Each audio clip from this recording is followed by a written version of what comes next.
Dell is with us in Kansas City. Hi, Dell. How are you?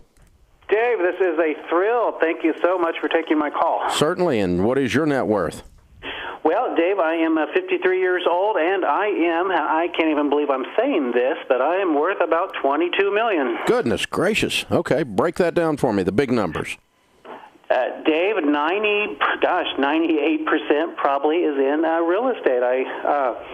When I was about 22 years old, I started buying income-producing real estate, and I've stuck with it. I've learned it. I've learned everything about it, and I love it. I'm passionate about it. Every chance I get, I tell friends and family what I've done. I try to teach people. $20 million worth of real estate. What's the other $2 million?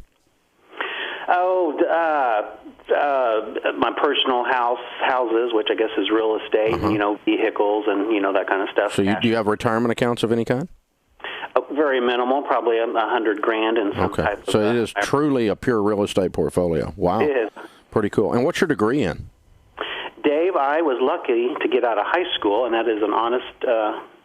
being honest there, I graduated in the very bottom of my class. I do have a couple years in junior college. I studied mostly business classes. And what was your GPA in high school?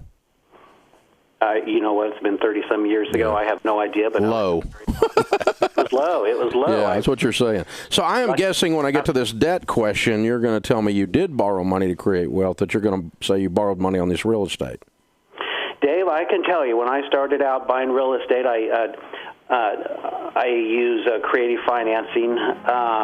I never would have dreamt of buying automobiles or stereos or clothes or vacations with debt, but I have to say I did, and I still do today, buy income-producing real estate with debt, but I'm very careful about it. Got it. Again, I wouldn't Well, it's worked. I mean, you killed it. Your $22 million net worth's real at 53. So what's your highest household income year? Oh, in the last couple years, my tax return is floating right about $1 million a year. Okay, and that's rental income. Yes, sir. All right, hold on. When we come back from the break, I got a couple more questions for you. You're off the charts one here. You're an outlier, and I want to learn from you. This is pretty cool. Very nice. This is the Dave Ramsey Show.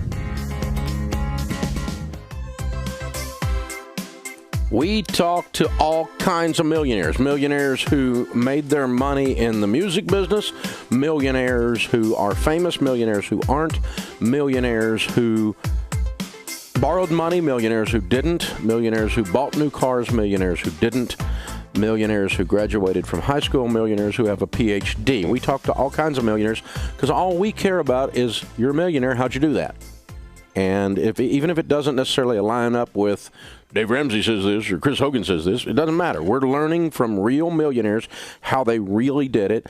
And Dell is in Kansas City. He really did it, buying real estate with debt, and has a $22 million net worth, which means if you have debt, that means your real estate's worth a lot more than that, right, Dell?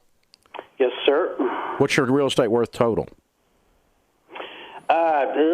I don't know, to be honest with you. My debt's about $13 million. So, well, then that would be those two added together, right? $40 million. I mean, it would be $35 million, right?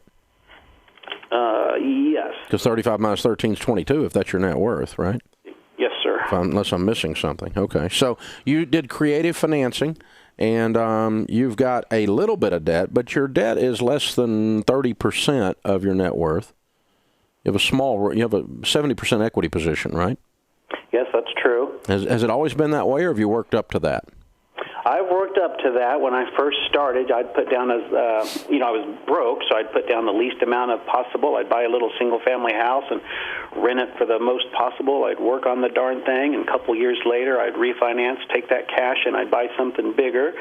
So these days, I strictly buy high-rise type apartment buildings. No more single-family stuff. I'm hands-on. I work 40 or 50 hours a week. I have a great team behind me, a team of an attorney, an accountant, a realtor, an architect. I treat them good. I pay their bills on time. I give them referrals, and in turn, they treat me good.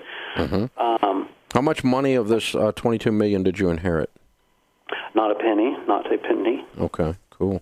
I think I'm a true rags to riches type of guy. I come from what I would call a poor family, I guess.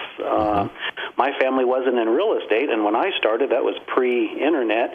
So I educated myself by going to the library. I'd read real estate books. I'd read them over and over and over, and it just clicked with me, Dave. And I had what I call my light bulb moment. You know, I had some goals I wanted to reach, and one day a light bulb went off, and I thought, aha, real estate is how I'm going to achieve these goals. And I was always big about making written goals. I always say if your goal's not written, it's a dream. And I wanted goals. And when I was in my 20s, I said, I'm going to meet these goals. And I did it, and I haven't looked back. And I'm still, to this day, passionate about real estate. I love to talk about it. I love to, teach my friends about it. Chris, there's that intentionality we were talking about again. It really is. The written goal, the laser focus. And going in and reading, Dave, he's pursuing knowledge. Is that what you would tell people now, Del, if you were talking to a millennial and they said, oh, you can't be a millionaire now, you have to inherit all your money? What would you tell them? Dave, I would tell them to get some written goals. I would tell them to find what they're passionate about. I would tell them to learn everything they can about that and to not stop learning. I would tell them to build that team. I would tell them to live today like nobody, so that tomorrow, you know the rest of it. That sounds familiar, Dale. Live like no one else, so later you can live and give like no one else. Way to go, Dale. Congratulations. Again, Dave, not an accident. No, none of these are accidents.